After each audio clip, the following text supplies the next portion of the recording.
ఇప్పుడు ఛత్తీస్గఢ్ మరో మణిపూర్ అవ్వబోతుంది. ఎలక్షన్స్ టైంలో నేను ఆల్రెడీ చెప్పాను, మార్చి 1వ తేదీన కొంతమంది హిందూ రాక్షసులు ఇళ్లలో ఉన్న క్రిస్టియన్స్ అందరినీ చంపి క్రైస్తవ అమ్మల్ని, కోడల్ని, ఆడబిడ్డల్ని రోడ్డు మీద బట్టలిప్పి బహిరంగంగా మానభంగం చేస్తామని అవిముక్తేశ్వరానంద్ స్వామి చెప్పాడు. ఈ ప్లాన్ అమలు చేయాలంటే 50,000 మంది సహాయం కావాలని వాట్సాప్ గ్రూపుల్లో, హిందూ సభల్లో బహిరంగంగా పిలుపునిస్తున్నాడు ఒక వ్యక్తి. 1000 लोग निकल के आ जाओ, निकलो, गौ हत्यारों को फांसी मत मांगो, खुद उनकी हत्या करो और अपने लिए फांसी मांगो।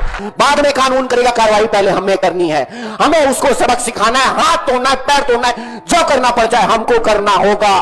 तब जाकर यह अधर्मियों की आत्मा कांपेगी। इन्हें किसी चीज का भय नहीं है, मौत का भय तो होगा। किंतु एक सेना का विस्तार हो चुका है। 1 मार्च 2025 को रायपुर से विश्रामपुर मात्र 63 किलोमीटर है। हम कम से कम 5000 गौ सेवक सेविकाएं वहां पहुंच रहे हैं, पलायन कर रहे हैं।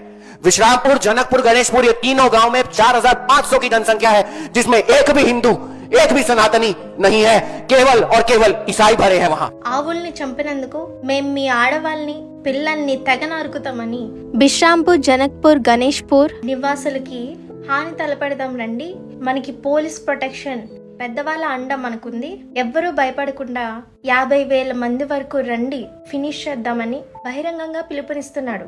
బీఫ్ ఎక్స్పోర్టర్స్ బీజేపీ వాళ్ళే అని, బీజేపీ కార్యకర్తలే అని అప్పట్లో వార్తలు చక్కర్లు కొట్టాయి. నిజానికి బీజేపీ కార్యకర్తలే బయటకు వచ్చి మరి లోపల జరిగే బీఫ్ స్కామ్స్ గురించి మాట్లాడడం కూడా జరిగింది.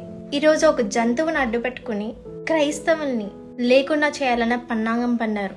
బ్రహ్మ వైవర్త పురాణం శ్రీకృష్ణ జన్మకాండం 105వ అధ్యాయం 61 నుంచి 63 శ్లోకాల్లో చూస్తే 2 లక్షల జింకలు, 4 లక్షల కుందేళ్లు, తాబేళ్లు, 1,00,000 గోవులు కృష్ణుడు రుక్మిణి పెళ్లి విందుకు చంపుకొని తిన్నారు.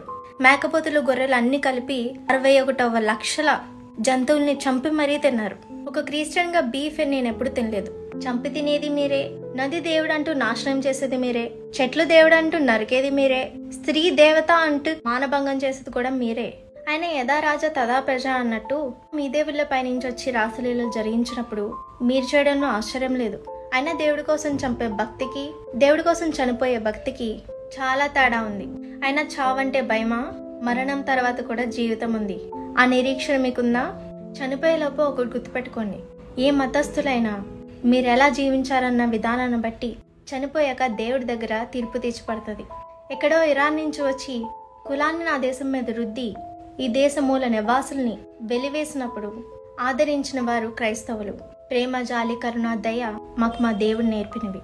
ఒకవేళ ఈ మారణ హోమం జరగబోతుంటే మా క్రైస్తవులే కాదు, హిందువులు, ముస్లింలకి ఎలాంటి ఆపద కలగకూడదని మా దేవుడికి ప్రార్థిస్తాం.